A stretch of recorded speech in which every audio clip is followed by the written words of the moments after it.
listen, this is what it was. I'm at my locker. Lance has no clue that I had failed at attempting to take my own life.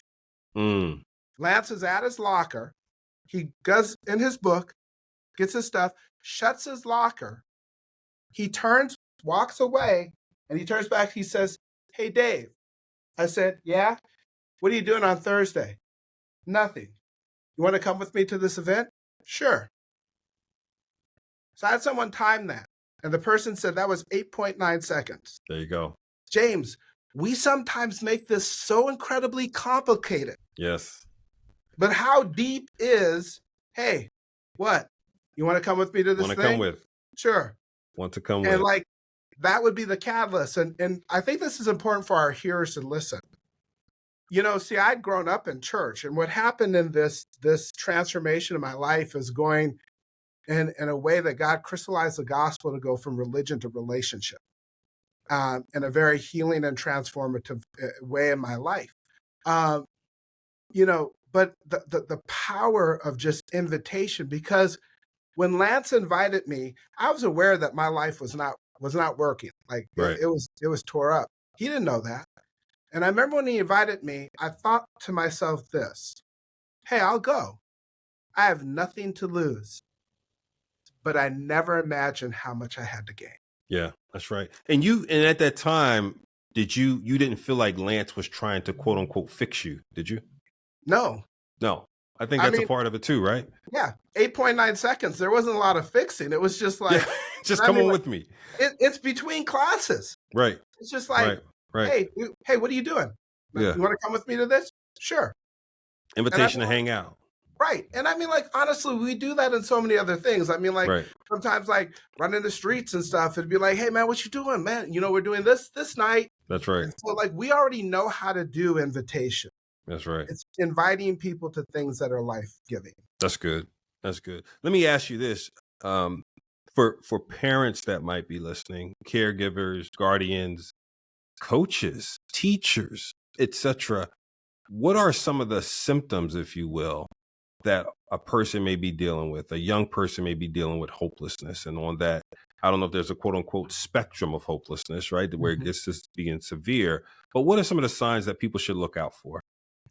Well, one, if you start, you'll see kind of a depression among of people. Sometimes there'll be an over, mania as well. Mm-hmm. Sometimes that'll happen towards the end where people start saying, hey, I want to give this stuff away. Not sleeping, not eating, a loss of interest in things that they once enjoyed. Mm-hmm. Really kind of lots of isolation. And that's one of the things that's hard, James, is because those little things called phones, it really can cause people to be highly isolated. Yep. And really just focused on a screen. Comparison, denigrating talk about themselves, and that comparison thing, like, I'm not as good as so-and-so. Right. And it's kind of like a persistent, and I'm worthless. Like, I don't have anything, to give. And when people start saying, like, you guys would be better off without me, I'm such a burden. Yeah.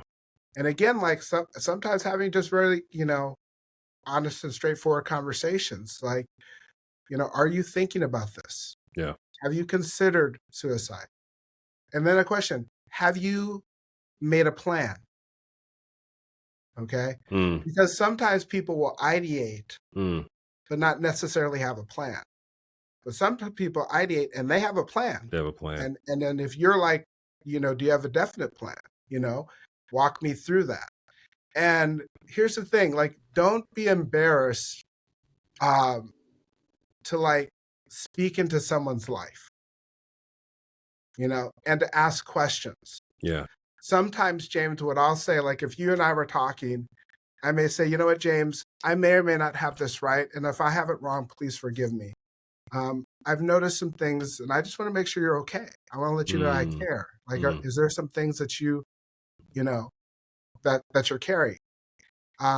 Sometimes we'll ask the question, like, how you're doing, but sometimes you can ask the question, hey, James, man, what's heavy on your shoulders today? Yeah.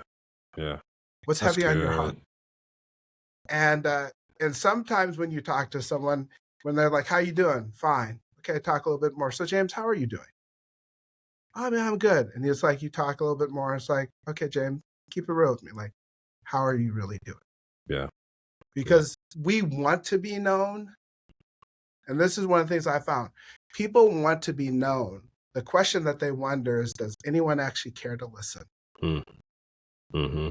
That's good. And that to me goes back to, again, that quote, I'm in a crowded room, yet I feel by myself, right? If you feel isolated, physical proximity of people doesn't matter if you feel isolated. What I love about some of the questions that you mentioned is it helps us get beyond the yes, no answer response questions, right? Yes, no answer response questions are easy to get past, but that what are you struggling with? What's the burden on your shoulders right now? Some of those questions really get to that next point in the conversation.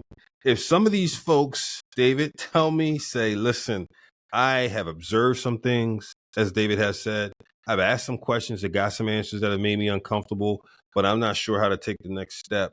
I want to get my youth and person I care for plugged in a TreeHouse. What's the best way for them to do that? Well, one of the things that we do a webinar, and like I'm going to make sure that I get the website correct.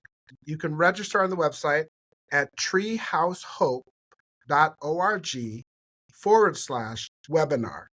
And if you want to learn more about our programs and partnerships, you can go to our www.treehousehope.org and start a program.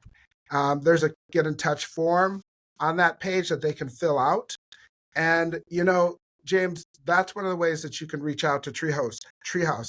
One of the things that we want to be clear too is that TreeHouse has left behind kind of that old school takeover type of ministry type of thing. Mm-hmm. Like with that thing, like coming in and like, we're going to take over and we have all the answers. Like, no. No, we don't operate with that type of hubris. We really believe that your community, your kids, your family better than anyone. And our focus now really is on building up local churches and organizations to reach those that are in their community, because your community so well. And there are so many wonderful assets in there that we don't have enough lifetimes to learn, nor should we, because you're already there. Right. And so we offer resources, we offer expertise, but we create a true partnership because you're the experts on the ground.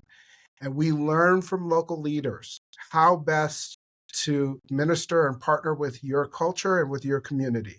And so, we offer another thing, a faith forward and also faith neutral programs.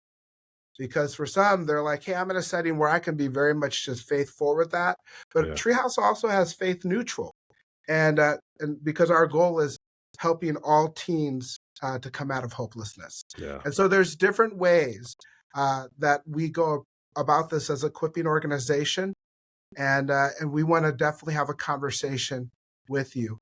Tim Clark, who is the CEO, is just, and the entire team, just an amazing group of people who have a deep love for people and are very much committed. I've served on a number of boards, but I've never, and I'm not just saying this for your show, I mean, like literally, I've never served on a board with such a group of people that are so also diverse. Yeah. A number of African Americans, Anglo, Asian, Latino. I mean, like there's just a rich makeup of people on this board, and they are all committed to seeing hopelessness ended among teens. And that's so good. That's so good. David Myles, thank you so much. Audience, I'll have it listed in the show notes for those that catch us on the podcast. But please, please, please avail yourself of these resources at treehousehope.org and either click on start a program or at /webinars and get connected today. David, thank you again. Thank you so much, James. And thank you to your listeners as well.